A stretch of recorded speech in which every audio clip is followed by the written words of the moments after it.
Having the ability to not only listen to, but potentially communicate with your aquarium fish could take your fish keeping hobby to the next level. And I know what you're thinking, that's super easy when you have an electric eel kind of chilling behind you, but did you know, and you likely do, that there's actually hundreds of species of fish that use electricity to either stun their prey, to communicate with each other, or for simple navigation within the aquarium. We're gonna put an extra microphone in between the speakers so you can hear him.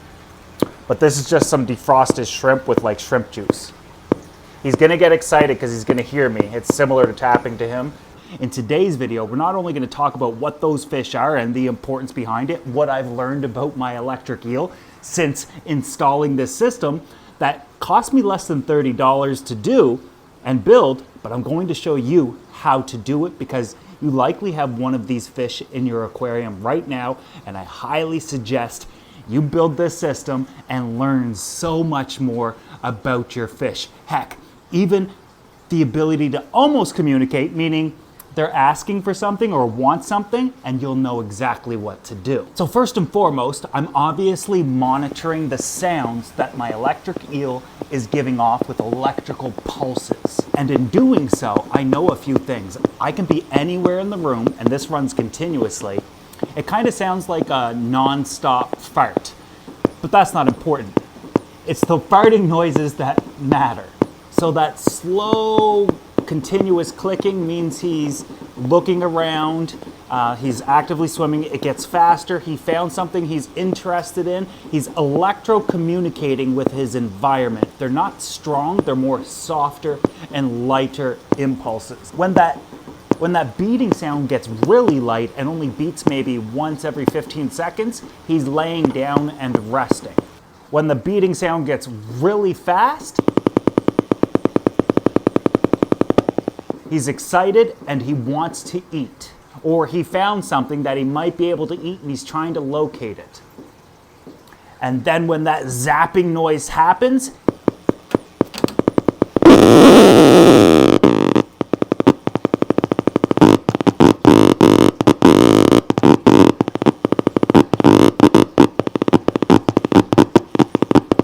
he found something, his prey, to eat, and he's actively trying to eat it. You'll see right now he's not doing anything, and a lot of people said, oh, don't tap on the aquarium glass, it's the worst thing you could do for fish.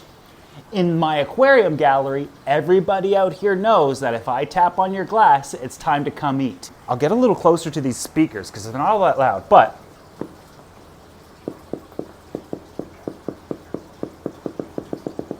he's looking and he knows that food might be passed.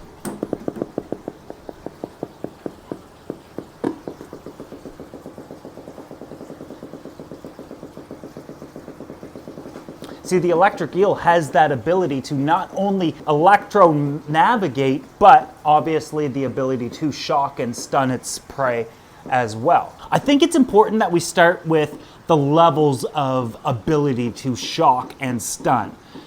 Even though some fish can shock their prey, it's more of a stun and it wouldn't really hurt you. It would kind of be annoying if you were touching it, and those fish are the electric stingray, some types of skates, and of course the stargazer. Oh, shoot, I thought that was is that a picture of my ex? Oh, no, this is the stargazer.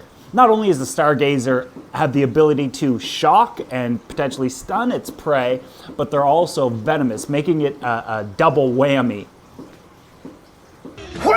However, that shock isn't that strong, more so mild, just like the saltwater rays and skates we mentioned earlier. It's its venom that you don't want to come in contact with. With that said, it only uses its ability to produce electricity just to shock and get people away from it. And by the looks of that fish, I have no problem getting away from you. However, those sharks and skates use those shocks not only to have the ability to shock or stun other fish from preying on them, but they also use it to navigate and potentially communicate. But when it comes to freshwater fish, there's far more fish in our hobby that produce electricity. We know the electric eel does it, and it's incredibly powerful, uses it for not only communication, stunning its prey, and of course navigation. However, the electric catfish does that as well, and doesn't necessarily have as strong as a shock as the electric eel, but it's gonna hurt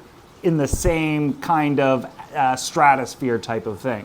And then there's the elephant nose fish, which by looking at it is incredibly interesting.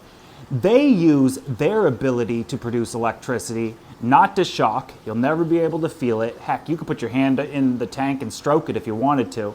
However, what these guys use it for is essentially communication, finding other mates, and of course, navigating throughout the aquarium because they have really bad eyesight. So does the electric eel, and so does every other fish that has this ability. It's almost like they've evolved to have it because they can't see anything.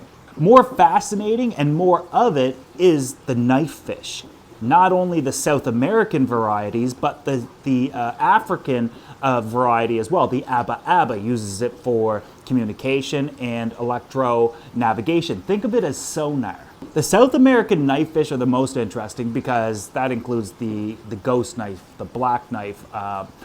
Almost every species of South American knife fish have this ability, and you likely have one, and you might want to get two because they talk to each other, which would be absolutely fascinating. Now, they don't produce the voltage that these guys do, nor the saltwater version, nor the saltwater fish we mentioned earlier, but you'll still be able to pick it up. So I did get a lot of questions answered when I installed this listening system to my electric eel aquarium. Even though this fish has small eyes, does turning on the lights or turning them off bother it?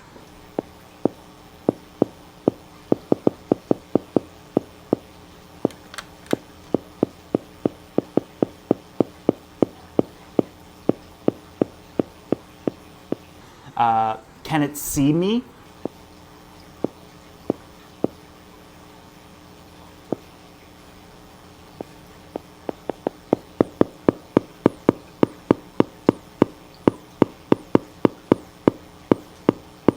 Is it really reacting to me tapping the glass?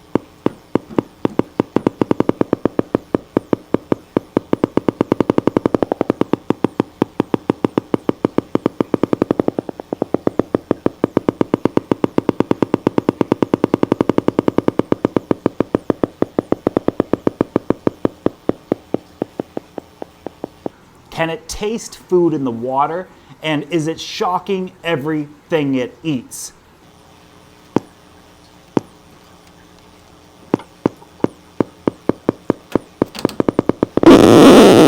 The simple answer is yes, but it responds in all different ways. When it comes to sensing light and turning it on for the first time, it kind of depends on what I was doing in the room already. Maybe I turned on ambient lights and he'll kind of get peaked up. He definitely senses and sees the light, but turning on his main light, a lot of the times he gets super excited and we get that faster clicking. Like, is something going on? What's happening? Almost like a little bit of a panic, but it's the softer clicks. It's not the predator mode clicks. Can he see me? The answer again is yes, but I gotta be really close. Maybe I should get him a pair of glasses. But even right now, I often think when I'm around, he's kind of looking at me. I don't know if he can see me, but he's not really clicking right now. He's super satisfied until I kind of tap and he'll start clicking again. Interestingly enough, he's always clicking, never stops, it just slows down. He can technically send short bursts that hurt for about an hour at a time before he needs to rest. So reacts to light, reacts to seeing me, and or a human or shadows or whatever the case might be there, reacts to tapping on the glass, and goes crazy when you feed him. Is he always clicking? Yes. For the past couple of weeks, he's been out here with this system, just clicking away. It's really interesting. I left it on and full blast, because I'm using like super cheap computer speakers. I don't even think people use those anymore, but I found some on Amazon for like 15 bucks. It's quieter than water noise out here, so I don't mind it. It doesn't annoy me, and it's kind of like soothing for me now that I know what he's doing at all times without even looking at the aquarium. The last thing was taste. Can he taste we're gonna check out right now. This is just some, we're gonna put an extra microphone in between the speakers so you can hear him. But this is just some defrosted shrimp with like shrimp juice. He's gonna get excited because he's gonna hear me. It's similar to tapping to him. However, what I'm hoping for is maybe he'll just take, yeah.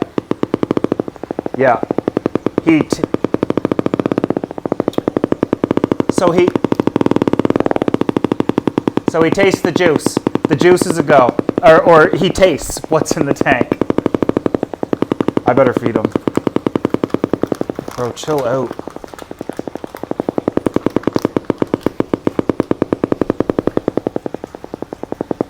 Another thing is you got to be really careful about is the electric eel will jump out of its tank, trying to shock and bring the prey down into the water. So I like to just chuck the food in.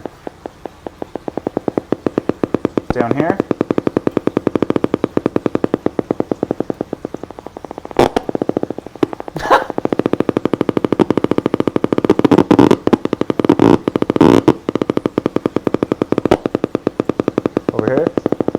So not as shocking as the original feeding we showed, but interesting nonetheless, where he tasted it in the water first and then he would just went on a mission to look for it. You heard those louder clicks.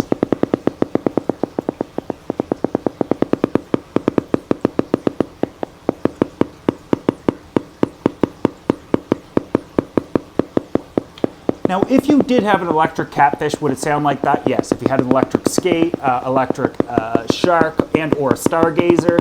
Stargazer, you'd have to like poke at it. You do not need to poke at the fish. You're probably never going to have a stargazer either, or the saltwater versions of anything. I do see a lot of people poking and holding wires and whatnot up to the electric eel to get that reaction and what we hear.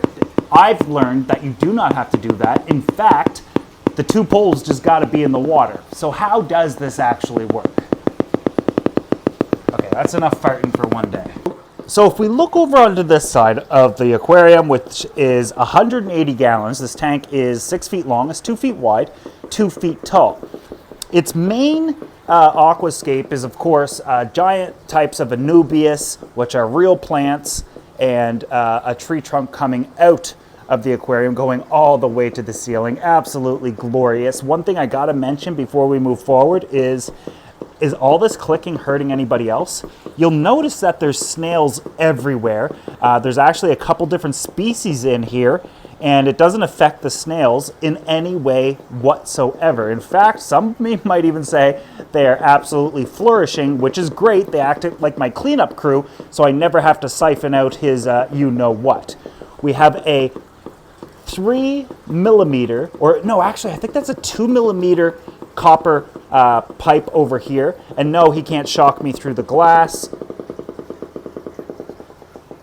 But this is what I was saying before, is that when he is putting off these pulses, I can feel it within 2 feet.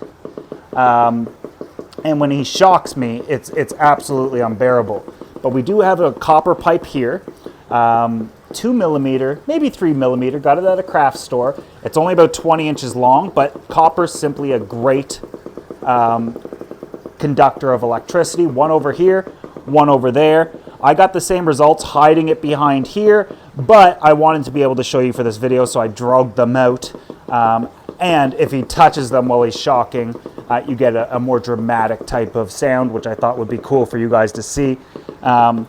However, attached to these, and I'm going to take all of this out here in a second to show you how I rebuilt it. Attached to these are metal alligator clips that eventually connect, and I only paid $5 for these.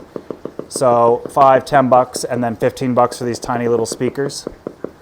They're computer speakers.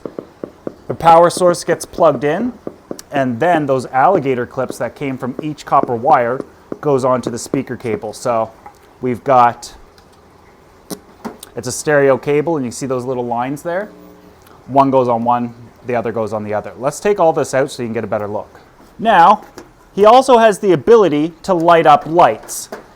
They have to be a specific type of light, not needs too much wattage, and I am working on that for you guys because I thought that would be cool for you. Maybe even have a little LED sign for him and whatnot. Maybe it says his name, but I actually and technically have an even better idea.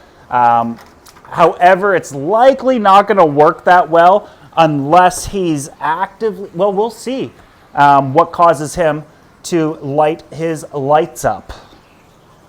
So, look, I'm not joking. I got these on Amazon. $15 speakers. They've got a USB power plug. Just plug it into whatever you want. And then this is your aux cord. All of it's connected. Little volume thing. The only thing I care about is plugging this into its power source. And then this is like the music that it's going to play. We take these alligator clips. So simple. Copper tube. That's got to be 2 millimeter. $5 for the two of them. One on each side. They can't touch. And I find that it doesn't matter where in the tank is. I still get the same audio on the speakers. So we attach one alligator clip to these things. You see it here. You know what an alligator clip is. And then I'm using different colors so it'll illustrate better. The other one over here. So now we've got two copper pipes attached to two alligator clips. Plug our speakers into its power source, turn it up all the way. And then when it comes to this, you have your left and right audio. You want one alligator clip kind of like on one line and the other alligator clip on the other line. Pop these into your tank. Bada bing, bada boom, you're done. You won't need copper wires or pipes that long for your aquariums because knife fish a lot of times aren't typically kept in 180-gallon tanks and whatnot, unless you're getting into the ghost knives and clown knives. And I guess, yeah, maybe you do have a big tank for them. But wouldn't it be interesting if you jumped on Amazon, gathered these supplies for $30 or less? Because I'm talking Canadian dollars, by the way. Most of you guys are American, so maybe $20? And gave it a shot, whether you have elephant nose fish or knife fish, or maybe next time you go to the store, you see elephant nose or knife fish, pretty much any species, and pick up this kit and start listening to your fish communicate to you. If you guys enjoyed this video and you would like to see me do something with the lighting, make sure you give this video a thumbs up, subscribe if you haven't already, and of course, I'll see you guys in the next video. Until next time, I've got to reinstall my fart sound machine. Because I don't even know if he's happy right now. I've become obsessed with this. Tells me so much. It's super cool.